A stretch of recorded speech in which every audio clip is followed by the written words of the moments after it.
জুয়ারি Trump যুদ্ধ শুরু করলেও শেষ করবে ইরান, হুঁশিয়ারি তেহরানের। পরমাণু স্থাপনায় মার্কিন হামলাকে আগ্রাসন ব্যাখ্যা দিলেন পুতিন। স্কাউটিং এর মাধ্যমে নিজেকে মেলে ধরার সুযোগ রয়েছে, তরুণদের প্রধান উপদেষ্টা। নতুন বিশ্ব গঠনে ভূমিকা রাখার আহ্বান।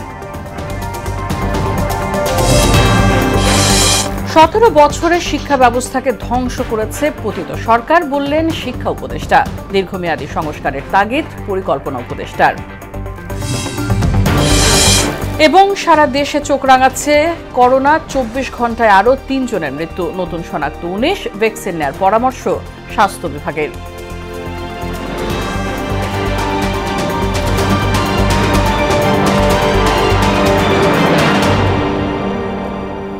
আসসালামু আলাইকুম, সবাইকে স্বাগত মোহনা সংবাদে। শুনছিলেন শিরোনাম, পুরো সংবাদের সঙ্গে আছে রাশিদা সুলতানা রিঙ্কু। বিস্তারিত। মার্কিন প্রেসিডেন্ট ডোনাল্ড ট্রাম্পকে জুয়ারি আখ্যা দিয়ে ইরান এই যুদ্ধ শেষ করবে বলে হুঁশিয়ারি দিয়েছেন খাতাম আল আনবিয়া কেন্দ্রীয় সামরিক সদর দফতরের মুখপাত্র ইব্রাহিম জোলফাকারি। অন্যদিকে ইরানের পারমাণবিক স্থাপনায় মার্কিন হামলার পর দ্রুত যুদ্ধ শেষ করার পরিকল্পনা করছে ইসরায়েল। এদিকে ইরানে ইসরায়েল ও যুক্তরাষ্ট্রের হামলাকে আগ্রাসন বলে অভিহিত করলেন রাশিয়ার প্রেসিডেন্ট ভ্লাদিমির পুতিন। ইশতিয়াক হোসেনের ডেস্ক রিপোর্ট। ইরানের গুরুত্বপূর্ণ সরকারি ও সামরিক স্থাপনা লক্ষ্য করে বিমান হামলা চালিয়েছে ইসরায়েল। এতে রাজধানী তেহরানের ইসলামিক রেভলিউশনারি গার্ড কর্পসের সদর দপ্তর সহ কুখ্যাত এভিন কারাগার ক্ষতিগ্রস্ত হয়। সোমবার ইরানের 6টি বিমানবন্দরে হামলা চালিয়ে হেলিকপ্টার সহ 15টি যুদ্ধবিমানও ধ্বংসের দাবি করেছে ইসরায়েলি বাহিনী। এদিকে পাল্টা পদক্ষেপে ইসরায়েলের Safed, Tel Aviv, Ashkelon, Ashdod ও বেইসান সহ অন্তত 5টি স্থানে রকেট হামলা চালিয়েছে Islamic Revolutionary Guard Corps IRGC। হামলার আশঙ্কায় নাগরিকদের নিরাপদ আশ্রয়ে যাওয়ার নির্দেশ দিয়েছে নেতানিয়াহু সরকার। লাগাতার এই হামলায় ইসরায়েলে ব্যাপক বিদ্যুৎ বিভ্রাট দেখা দিয়েছে। দক্ষিণাঞ্চলের বেশ কয়েকটি শহর বিদ্যুৎ বিচ্ছিন্ন হয়ে পড়েছে বলে জানিয়েছে ইসরায়েল ইলেকট্রিক কর্পোরেশন IEC। অন্যদিকে চলমান সংঘাতের মধ্যে এবার সিরিয়ার একটি মার্কিন সামরিক ঘাঁটিতে হামলার ঘটনা ঘটেছে। দেশটির উত্তর পূর্বাঞ্চলে হাসাকা প্রদেশের কাসরুক এলাকায় এই হামলা হয়, তবে এতে তাৎক্ষণিকভাবে কোনো হতাহতের খবর জানা যায়নি। ইরানে হামলার জন্য যুক্তরাষ্ট্রকে অপ্রত্যাশিত পরিণতি ভোগ করতে হবে বলে হুঁশিয়ারি দিয়েছে দেশটির ইসলামী বিপ্লবী গার্ড বাহিনী IRGC। অন্য এক ভিডিও বার্তায় ডোনাল্ড ট্রাম্পকে জুয়ারি আখ্যা দিয়েছেন ইরানের খাতাম আল আনবিয়া কেন্দ্রীয় সামরিক সদর দপ্তরের মুখপাত্র ইব্রাহিম জোলফাকারি। তিনি বলেন, যুদ্ধ শুরু করেছেন জুয়ারি ট্রাম্প, কিন্তু শেষ করবে ইরান। অন্যদিকে ইরানের পারমাণবিক স্থাপনায় মার্কিন হামলার পর দ্রুত যুদ্ধ শেষ করার পরিকল্পনা করছে ইসরায়েল। এ বিষয়ে যুক্তরাষ্ট্র তার আরব মিত্রদের মাধ্যমে ইরানের কাছে ইসরায়েলের বার্তা পৌঁছে দিয়েছে বলে প্রতিবেদন প্রকাশ করেছে মার্কিন সংবাদ মাধ্যম ওয়াল স্ট্রিট জার্নাল। ইরানে ইসরায়েল ও যুক্তরাষ্ট্রের হামলাকে আগ্রাসন বলে অভিহিত করেছেন রাশিয়ার প্রেসিডেন্ট ভ্লাদিমির পুতিন। সোমবার মস্কোতে ইরানের পররাষ্ট্রমন্ত্রী আব্বাস আরাগচির সঙ্গে বৈঠকে এমন মন্তব্য করেন তিনি। ইশতিয়াক হোসেন, মোহনা সংবাদ। স্কাউটিং এর অভিজ্ঞতা কাজে লাগিয়ে তরুণদের নতুন বিশ্ব গঠনে কাজ করার আহ্বান জানিয়েছেন প্রধান উপদেষ্টা অধ্যাপক মোহাম্মদ ইউনুস। নিজ কার্যালয়ে স্কাউট বিষয়ক কাপ কার্নিভালের উদ্বোধন অনুষ্ঠানে আহ্বান জানান প্রফেসর ইউনুস। তিনি বলেন, স্কাউটিং এর মাধ্যমে নিজেকে আবিষ্কারের বিশাল সুযোগ তৈরি হয়। অনুষ্ঠানে 8 স্কাউট পরিবারের হাতে সম্মাননা তুলে দেন প্রধান উপদেষ্টা। আরও জানাচ্ছেন সুলাইমন নীম। কাব স্কাউটিং হল 6 থেকে 11 বছর বয়সীদের জন্য স্কাউট আন্দোলনের একটি শাখা, যার মাধ্যমে শিশুদের মানসিক ও শারীরিক বিকাশ ঘটে। প্রতিটি কাব স্কাউট দল বছরে 1 বা 2 বার কাব কার্নিভালের আয়োজন করে। এবার সারা দেশে 527টি স্থানে একযোগে শুরু হয় এই কার্নিভাল। তেজগাঁওয়ে নিজ কার্যালয়ে কাপ কার্নিভালের উদ্বোধন করেন প্রধান উপদেষ্টা প্রফেসর মোহাম্মদ ইউনুস। আজকে বহুদিন পরে একটা স্কার্ট পরতে পারলাম। তিনি বলেন, ছাত্র জীবনে নিজের সঙ্গে পরিচিত হওয়ার আর সুযোগ তেমন থাকে না। গদবাঁধা জীবন থেকে বেরিয়ে নতুন আবিষ্কারের সুযোগ এনে দেয় এই স্কাউটিং। এটা যে দৈনন্দিন একটা গদবাঁধা জিনিস ছিল তা না, গতের থেকে বেরিয়ে যাওয়ার যে একটা আনন্দ, সে আনন্দকেই সবাইকে, সে আনন্দেই তাড়না দিত সবাইকে। দুনিয়াকে আবিষ্কার করা তার চাইতে বড় হলো নিজেকে আবিষ্কার করা। না হলে গদবাঁধা জীবনে, ছাত্র জীবনে নিজের সঙ্গে পরিচয় হওয়ার আর কোনো সুযোগ নেই। স্কাউটিং একটা বড় দরজা খুলে দিয়েছে তোমাকে তোমার সঙ্গে পরিচয় করিয়ে দেওয়ার জন্য। স্কাউটিং এর অভিজ্ঞতা কাজে লাগিয়ে নতুন বিশ্ব গঠনে ভূমিকা রাখতে তরুণদের প্রতি আহ্বান জানান প্রফেসর ইউনূস। স্কাউটিং এর যে কর্মসূচি, এই এলিমেন্টগুলো, ওই দিকগুলো থাকবে যাতে করে পৃথিবী আবিষ্কার করার, নিজেকে আবিষ্কার করার একটা সুযোগ তরুণরা পায়। এই বয়সটা খুব মূল্যবান বয়স, কিন্তু যারা ভবিষ্যৎ রচনা হবে তোমাদের এই ভবিষ্যৎ, এই বয়সের অভিজ্ঞতার মাধ্যমে, সেই বয়সে এসে দরজাটা খুলে দেওয়া সবার জন্য একটা মস্ত বড় দায়িত্ব হিসেবে রইল তোমাদের জন্য। সেই তুমি এক বিরাট তুমি। অনুষ্ঠানে বিজয়ী স্কাউট সদস্যদের হাতে শাপলা কাপ অ্যাওয়ার্ড তুলে দেন প্রধান উপদেষ্টা প্রফেসর মোহাম্মদ ইউনূস। সুরাইয়া মুন্নি, মোহনা সংবাদ, ঢাকা। সাবেক প্রধান নির্বাচন কমিশনার KM নুরুল হুদাকে 4 দিনের রিমান্ডে দিয়েছে আদালত। দুপুরে শেরেবাংলা নগর থানার উপপরিদর্শক শামসুজ্জোহা সরকার 10 দিনের রিমান্ড নিতে ঢাকা মেট্রোপলিটন ম্যাজিস্ট্রেট আদালতে আবেদন করেন। শুনানি শেষে বিকেলে 4 দিনের রিমান্ড মঞ্জুর করে আদালত। ভোট কারচুপি, শপথ ভঙ্গ, ঘুষ গ্রহণ সহ 11টি অভিযোগের সুষ্ঠু তদন্তের স্বার্থে নুরুল হুদাকে রিমান্ডে নেওয়া প্রয়োজন বলে আবেদনে উল্লেখ করা হয়। গতরাতে রাজধানীর উত্তর এলাকা থেকে সাবেক এই CEC-কে গ্রেফতার করা হয়। এদিকে সাবেক MP সাবিনা আক্তার তুহিনকে শেরেবাংলা নগর থানার সন্ত্রাস বিরোধী আইনের মামলায় গ্রেফতার দেখিয়েছে ঢাকা মহানগর গোয়েন্দা পুলিশ। সকালে তাকে ঢাকার নবাবগঞ্জ থেকে গ্রেফতার করা হয়।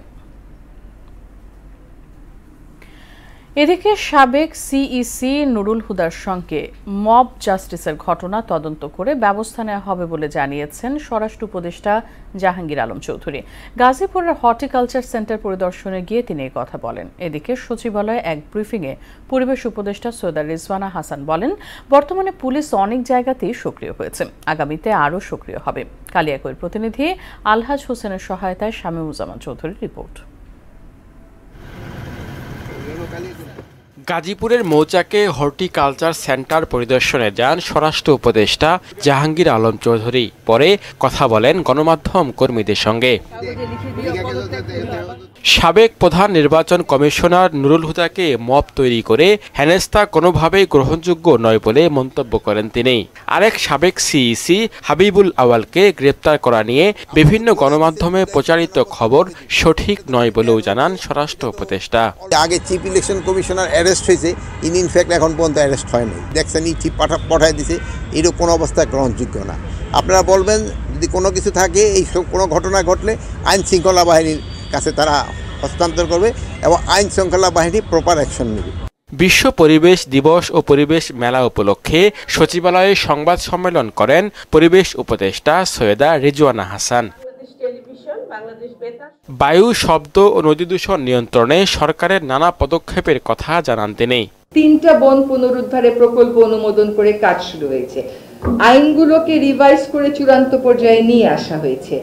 আপনার শব্দ দূষণের জন্য নতুন করে প্রকল্প ঢেলে সাজানো হচ্ছে। বায়ু দূষণের কাজটা আগেও হচ্ছিল না তা না, ইটস আ কমপ্লেক্স ইস্যু। এখন সংস্থাগুলো সমন্বিত হয়ে কাজগুলো করছে। মব জাস্টিসের ক্ষেত্রে স্বরাষ্ট্র মন্ত্রণালয় ব্যবস্থা নেবে জানিয়ে তিনি বলেন, অন্তর্বর্তী সরকার যখন দেশে দায়িত্ব নেয় তখন দেশে একটি আদর্শ পরিবেশ ছিল না। এখানে যখন বলা হয়েছে আইনগত ব্যবস্থা গ্রহণ করা হবে, আইনগত ব্যবস্থা নিশ্চয়ই স্বরাষ্ট্র উপদেষ্টা মহোদয় আপনাদেরকে আরো বিস্তারিত করবেন। উপদেষ্টা বলেন, সেন্ট মার্টিন দ্বীপ নিয়ে কোনো আশঙ্কা থাকার কথা নয়, এটিকে বাঁচানো দরকার। দ্বীপটি বাঁচাতে পারলেই সব আশঙ্কা দূর হয়ে যাবে। সেন্ট মার্টিনের ব্যাপারে আমাদের বক্তব্য হচ্ছে আমরা দ্বীপটাকে প্রথমে বাঁচাবো। দ্বীপটাকে বাঁচালে সকল আশঙ্কাই দূর হয়ে যাবে। শামীমুজ্জামান চৌধুরী, মোহনা সংবাদ, ঢাকা। সাবেক নির্বাচন কমিশনার নুরুল হুদাকে গ্রেফতার করায় আইন শৃঙ্খলা বাহিনীকে ধন্যবাদ জানিয়েছেন বিএনপি চেয়ারপারসন উপদেষ্টা জয়নুল আবদিন ফারুক।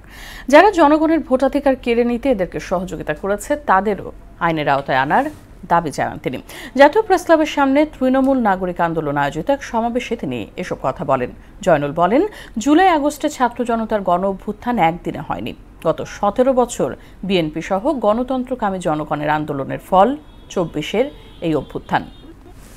আমাদের মনোভাব গতকালকে গ্রেপ্তার, আগামীতে মামলার আসামিদেরকে গ্রেপ্তারের জন্য যে অনুভূতি, যে সমর্থন আজকে জাতির এই প্রেস ক্লাবের সামনে দিয়েছে, সেই জন্য ধন্যবাদ জানাতে। পৃথিবীর অন্যান্য দেশের মতো বাংলাদেশেও আগামী জাতীয় সংসদ নির্বাচন জাতিসংঘের তত্ত্বাবধানে হতে পারে বলে মন্তব্য করেছেন জামায়াতের নায়েবে আমির আব্দুল্লাহ মোহাম্মদ তাহের। দুপুরে রাজধানীর মগবাজারে দলটির কেন্দ্রীয় কার্যালয়ে ডাক্তার শফিকুর রহমানের সাথে কানাডার হাই কমিশনার অজিত সিং এর বৈঠক শেষে সাংবাদিকদের এ কথা বলেন তিনি। সুষ্ঠু নির্বাচন অনুষ্ঠানে কানাডা বাংলাদেশের পাশে থাকার আশ্বাস দিয়েছে বলেও জানান এই জামাত নেতা। আমরা একটা ফেয়ার, ফ্রি, পার্টিসিপেটরি নির্বাচন চাই, যার মাধ্যমে দেশে একটা স্থিতিশীলতা আসবে এবং একটি সুস্থ রাজনীতি ফিরে আসবে। যদি এটা এবার না হয় তাহলে আগের চেয়ে ভয়াবহ একটা পরিস্থিতির সম্মুখীন আমরা হতে পারি। আমরা আমাদের আশঙ্কার কথা বলেছি এবং তারা বলেছেন আগামী ইলেকশনকে তারা ক্লোজলি অবজার্ভ করবে। তারা সরকারের সাথে এবং ইলেকশন কমিশন। রাষ্ট্রপতিকে কে শপথ পড়াবেন, স্পিকার নাকি প্রধান বিচারপতি? এ বিষয়ে জারি করা রুলের চূড়ান্ত শুনানির জন্য 7 জুলাই দিন নির্ধারণ করেছেন হাইকোর্ট। সোমবার বিচারপতি শশাঙ্ক শেখর সরকারের নেতৃত্বাধীন হাইকোর্ট বেঞ্চ এই তারিখ ধার্য করেন। এদিকে রামপাল বিদ্যুৎ কেন্দ্রে কর্মরত ভারতীয় ও বাংলাদেশি কর্মকর্তাদের বেতন বৈষম্য কেন অবৈধ নয় জানতে চেয়ে রুল জারি করেছেন হাইকোর্ট। আরও জানাচ্ছেন কাজী পাপ্পু। গত 10 মার্চ গীতিকবি শহীদুল্লাহ ফরাইজি একটি রিট আবেদন করেন, যেখানে তিনি 1972 সালের সংবিধান অনুযায়ী রাষ্ট্রপতিকে প্রধান বিচারপতির মাধ্যমে শপথ গ্রহণের বিধান পুনর্বহালে প্রয়োজনীয় নির্দেশনা চাওয়া হয়। রিটের প্রাথমিক শুনানি শেষে 11 মার্চ হাইকোর্ট এই বিষয়ে রুল জারি করেন। সোমবার রিটটি কার্যতালিকায় আসার পর রুলের চূড়ান্ত শুনানির জন্য 7 জুলাই দিন ধার্য করেন হাইকোর্ট। এদিকে বিগত সরকারের আমলে স্থাপিত রামপাল বিদ্যুৎ কেন্দ্রটি ভারতের আধিপত্যের প্রতীক, যেখানে কর্মরত ভারতীয়দের সঙ্গে বাংলাদেশিদের বেতন বৈষম্য রয়েছে।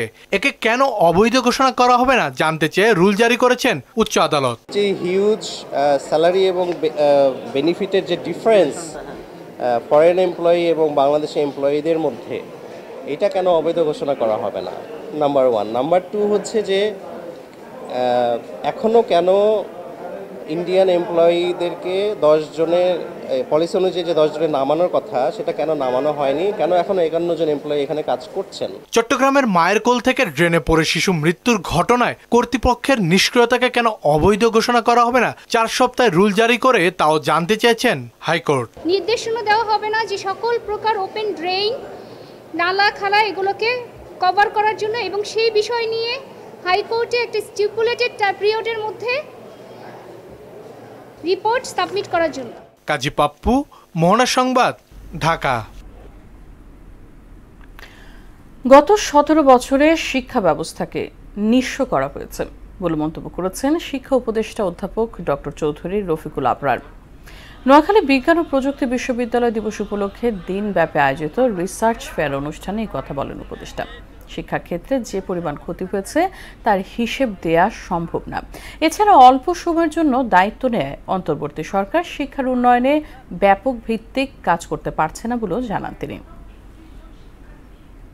কিভাবে নিঃস্ব করা হয়েছে শিক্ষা ব্যবস্থাকে, কিভাবে দুমড়ে মুচড়ে নষ্ট করা হয়েছে, তার হিসাব যদি দিতে যাই দিনের পর দিন চলে যাবে। শিক্ষার ক্ষেত্রে একটা বড় আমাদের সকলের এনগেজ হতে হবে, এবং সকল যে অংশীদার, কেবল রাষ্ট্র না, প্রাইভেট সেক্টরের এখানে ভূমিকা রয়েছে, এখানে বিভিন্ন সমাজের বিভিন্ন অংশে এখানে ভূমিকা রয়েছে, এবং তারা যেন শিক্ষার গুণগত মানের উপরে তারা যেন জোর দেন। স্বল্প সময়ে দেশের শিক্ষা খাতকে সংস্কার সম্ভব নয় বলে মন্তব্য করেছেন পরিকল্পনা উপদেষ্টা ওয়াহিদুদ্দিন মাহমুদ। সকালে বাংলাদেশ ইউনিভার্সিটি অফ প্রফেশনালস বিইউপির ক্যারিয়ার ক্লাব আয়োজিত এডুকেশন ফেস্টে তিনি এসব কথা বলেন। এ সময় চাকরির পিছে না ঘুরে নিজস্ব জ্ঞান ও বুদ্ধিমত্তা কাজে লাগিয়ে শিক্ষার্থীদের উদ্যোক্তা হওয়ার আহ্বানও জানান পরিকল্পনা উপদেষ্টা। সবাই সবকিছু শুনে সেগুলো অনুযায়ী সব সংস্কার করে যাব, সেটা তো হবে না। আমাদেরকে 5 মাসের সরকারকে কুম্ভকর্ণের মতোই থাকতে হবে। ভবিষ্যতে যারা ভালো নির্বাচিত সুশাসিত গণতান্ত্রিক সরকার আসবে, তারা এইসব দাবি দেওয়া শিক্ষার দিকে নজর দেবে। গত 24 ঘন্টায় করোনায় আক্রান্ত হয়ে আরও 3 জনের প্রাণহানি হয়েছে। এ সময় সারা দেশে নতুন করে শনাক্ত হয়েছে 19 রোগী। সোমবার স্বাস্থ্য অধিদপ্তরের করোনা বিষয়ক নিয়মিত প্রতিবেদনে এই তথ্য জানানো হয়েছে। এতে বলা হয়, গত 24 ঘন্টায় করোনায় চট্টগ্রামে 2 জন ও ঢাকায় 1 জন মারা গেছে। এদের 2 জন নারী ও 1 জন পুরুষ। সব মিলিয়ে চলতি বছর করোনায় 19 জনের মৃত্যুর ঘটনা ঘটল। চট্টগ্রামে বাড়ছে করোনা রোগীর সংখ্যা। উদ্বেগজনক না হলেও সবাইকে সতর্ক থাকার পরামর্শ দিয়েছে স্বাস্থ্য বিভাগ। রোগীর চিকিৎসায় চট্টগ্রাম মেডিকেল কলেজ হাসপাতালও প্রস্তুত। করোনা প্রতিরোধে ভ্যাকসিন গ্রহণের পরামর্শ দিয়েছেন সিভিল সার্জন। রিয়াজউদ্দিনের প্রতিবেদন জানাচ্ছেন সিফাত রহমান জেসি। আশঙ্কাজনক না হলেও বন্দর নগরীতে বাড়ছে করোনা আক্রান্তের সংখ্যা। প্রতিদিনই চট্টগ্রাম মেডিকেল কলেজ হাসপাতালে নমুনা পরীক্ষা করতে আসছেন বহু মানুষ। পরিস্থিতি মোকাবিলায় 50 শয্যার করোনা ইউনিট ও প্রয়োজনীয় চিকিৎসা ব্যবস্থা তৈরি রয়েছে। চিকিৎসা নিয়ে সন্তুষ্ট রোগীরা। সুস্থ হয়ে বাড়ি ফিরছেন অনেকেই। ভালো লাগছে, রোগী আজকে চলে যাবে। আজকে 6 দিন হয়েছে, 6টি ইনফেকশন মারা হয়েছে, এখন একটু সুস্থ লাগতেছে। তো কালকে বলতেছে আপনারা চলে যেতে পারেন। এই মুহূর্তে আতঙ্কিত না হওয়ার পরামর্শ দিলেন চট্টগ্রাম জেনারেল হাসপাতালের ভারপ্রাপ্ত তত্ত্বাবধায়ক। কোভিডকে এখনো মহামারী পর্যায়ে বলার মতো সময় হয়নি, তবে বিগত অভিজ্ঞতার আলোকে আমরা বলতে পারি যে অবশ্যই আমাদেরকে এবারে কোভিডে সচেতনতা গ্রহণ করতে হবে, যেন এই ধরনের কোনো পরিস্থিতিতে আমরা মুখোমুখি হতে না। নতুন উপধরন তেমন মারাত্মক নয় জানিয়ে করোনার প্রতিরোধে সবাইকে ভ্যাকসিন নেয়ার পরামর্শ দিলেন সিভিল সার্জন। বিগত 6 মাস 1 বছর যারা ভ্যাকসিন নেয় নাই অথবা যারা 3 ডোজ নিয়েছে অথবা 4 ডোজ নিতে হবে, ইচ্ছা করলে একটা ভ্যাকসিন দিতে পারবে। দিলে ওদের যে রোগ প্রতিরোধ ছিল সেটা আরও বেশি হবে, সুদৃঢ় হবে। চট্টগ্রাম মেডিকেল কলেজের পরিচালক জানালেন, 11 বেডের আইসিইউ সহ কিডনি রোগীদের জন্য ডায়ালাইসিসের ব্যবস্থা রাখা হয়েছে। তবে মুমূর্ষু অবস্থা ছাড়া কাউকে ভর্তি করা হচ্ছে না। কোভিড রোগীদের জন্য আইসিইউ 11 বেডের আইসিইউ আছে এবং ওখানে ফুল প্রেজেন্ট। ওখানে আপনার হাই ফ্লোর নেজাল ক্যানুলা থেকে শুরু করে হাই অক্সিজেন কনসেন্ট্রেটর থেকে শুরু করে তারপর হচ্ছে সেন্ট্রাল অক্সিজেন লাইন, তারপর হচ্ছে ভেন্টিলেটর এবং এগুলো সব ইকুইপমেন্ট ওখানে দেওয়া আছে। কোভিড ওয়ার্ডে আমাদের আলাদা ওদের জন্য ডায়ালাইসিস মেশিন রেডি করা আছে। এটা চট্টগ্রামের কোথাও কিন্তু এই ব্যবস্থা নাই। সব রোগীতে আমরা হাসপাতালে ভর্তি করার কোনো নিয়ম নেই। যেমন ধরেন, জুন মাসের প্রথম 3 সপ্তাহে চট্টগ্রামে করোনা আক্রান্ত হয়েছেন 62 জন আর মারা গেছেন 3 জন। সিফাত রহমান জেসি, মোহনা সংবাদ। কাঁচা চামড়ার গুণগত মান উন্নয়ন ও ন্যায্য মূল্য নিশ্চিতে শিল্পে বিদ্যমান সমস্যা চিহ্নিত করে স্থায়ী সমাধানের উপায় খোঁজার আহ্বান জানিয়েছে Bangladesh Turner's association BTA. Dhaka ক্লাবে কাঁচা চামড়া নিয়ে এক কর্মশালায় কথা বলেন সংগঠনের নেতারা। চামড়া প্রক্রিয়াকরণ ব্যবস্থা সিইটিপি আন্তর্জাতিক মানের না হওয়ায় রফতানিতে ভাটা পড়ছে বলে জানান সংশ্লিষ্টরা। এসইউ সেলিমের প্রতিবেদন। কাঁচা চামড়ার গুণগত মান ও মূল্য নিশ্চিতকরণ শীর্ষক গবেষণা কর্মশালার আয়োজন করে বিটিএ, বিপিসি ও বাণিজ্য মন্ত্রণালয়।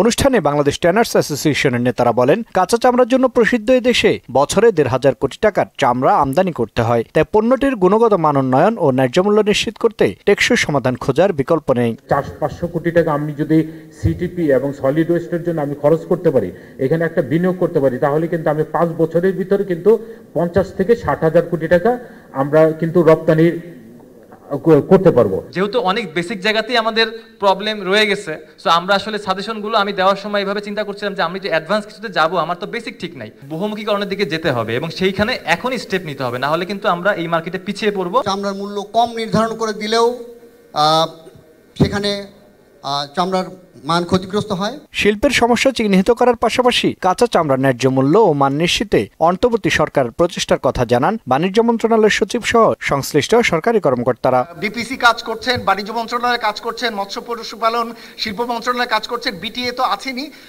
আপনাদের সকলের আন্তরিকতায় ধীরে ধীরে হলেও আগামীতে আমরা গার্মেন্টসের পরে আমরা চামড়া শিল্পকে আন্তর্জাতিক পর্যায়ে দেখতে পারবো। কাঁচা চামড়া ব্যবস্থাপনা করার জন্য এইবারে মন্ত্রিপরিষদ বিভাগ থেকে একটা ক্যাবিনেট কমিটি করে দেওয়া আছে, যেখানে প্রায় 6 জন কি 7 জন উপদেষ্টা ছিলেন এবং তারা কিন্তু কয়েকটি পর্যালোচনা এবং বেশ কিছু নির্দেশনা আমাদেরকে দিয়েছেন, যার মধ্যে একটা হচ্ছে আমি উল্লেখ করতে পারি বিনামূল্যের রপ্তানি।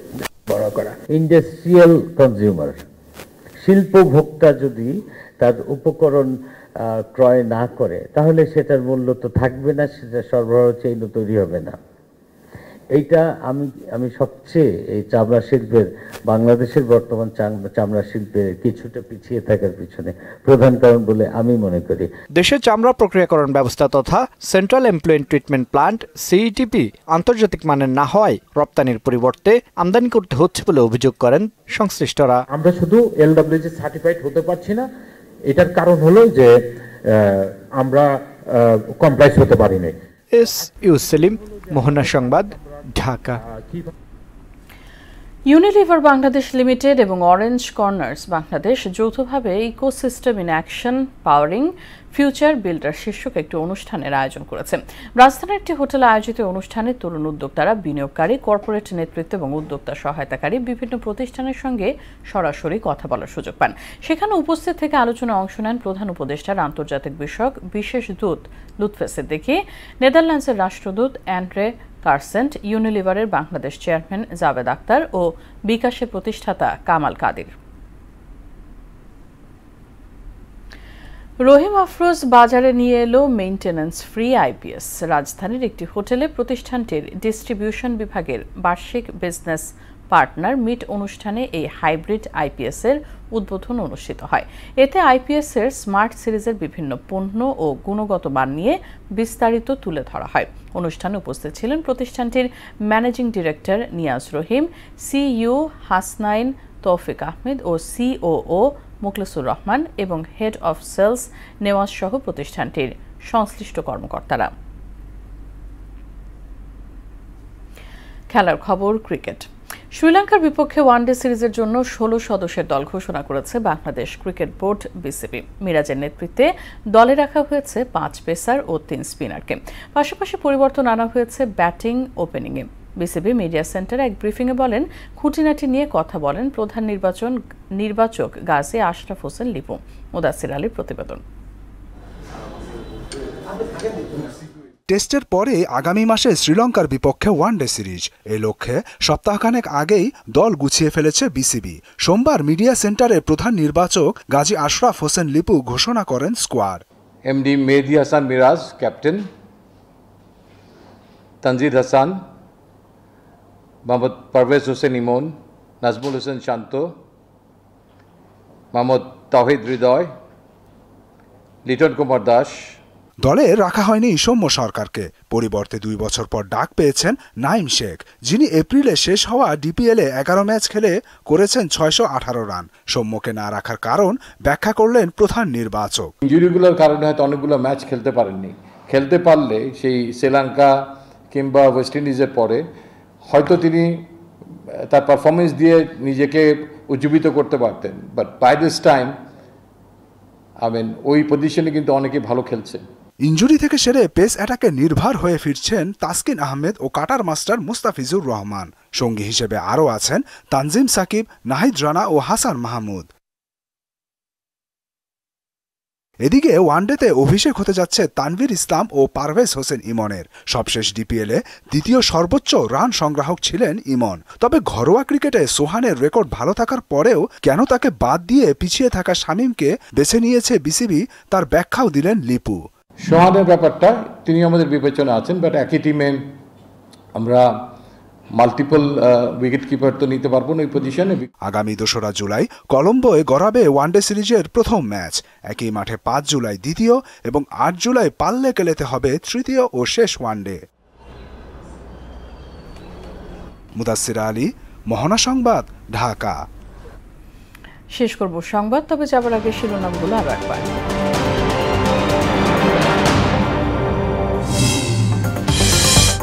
জুয়ারি ট্রাম্প যুদ্ধ শুরু করলেও শেষ করবে ইরান, হুঁশিয়ারি তেহরানের। পরমাণু স্থাপনায় মার্কিন হামলাকে আগ্রাসন আখ্যা দিলেন পুতিন। স্কাউটিং এর মাধ্যমে নিজেকে মেলে ধরার সুযোগ রয়েছে তরুণদের, প্রধান উপদেষ্টা। নতুন বিশ্ব গঠনে ভূমিকা রাখার আহ্বান। 17 বছরের শিক্ষা ব্যবস্থাকে ধ্বংস করেছে পতিত সরকার, বললেন শিক্ষা উপদেষ্টা। দীর্ঘমেয়াদী সংস্কারের তাগিদ পরিকল্পনা উপদেষ্টার। এবং সারা দেশে চোখ রাঙাচ্ছে করোনা। 24 ঘন্টায় আরও 3 জনের মৃত্যু, নতুন শনাক্ত 19। ভ্যাকসিন নেওয়ার পরামর্শ স্বাস্থ্য বিভাগের। এই ছিল সংবাদে। পরবর্তী সংবাদ রাত 12:30টায়। এছাড়া মোহনার সব শেষ খবর জানতে ভিজিট করুন www.mohna.tv।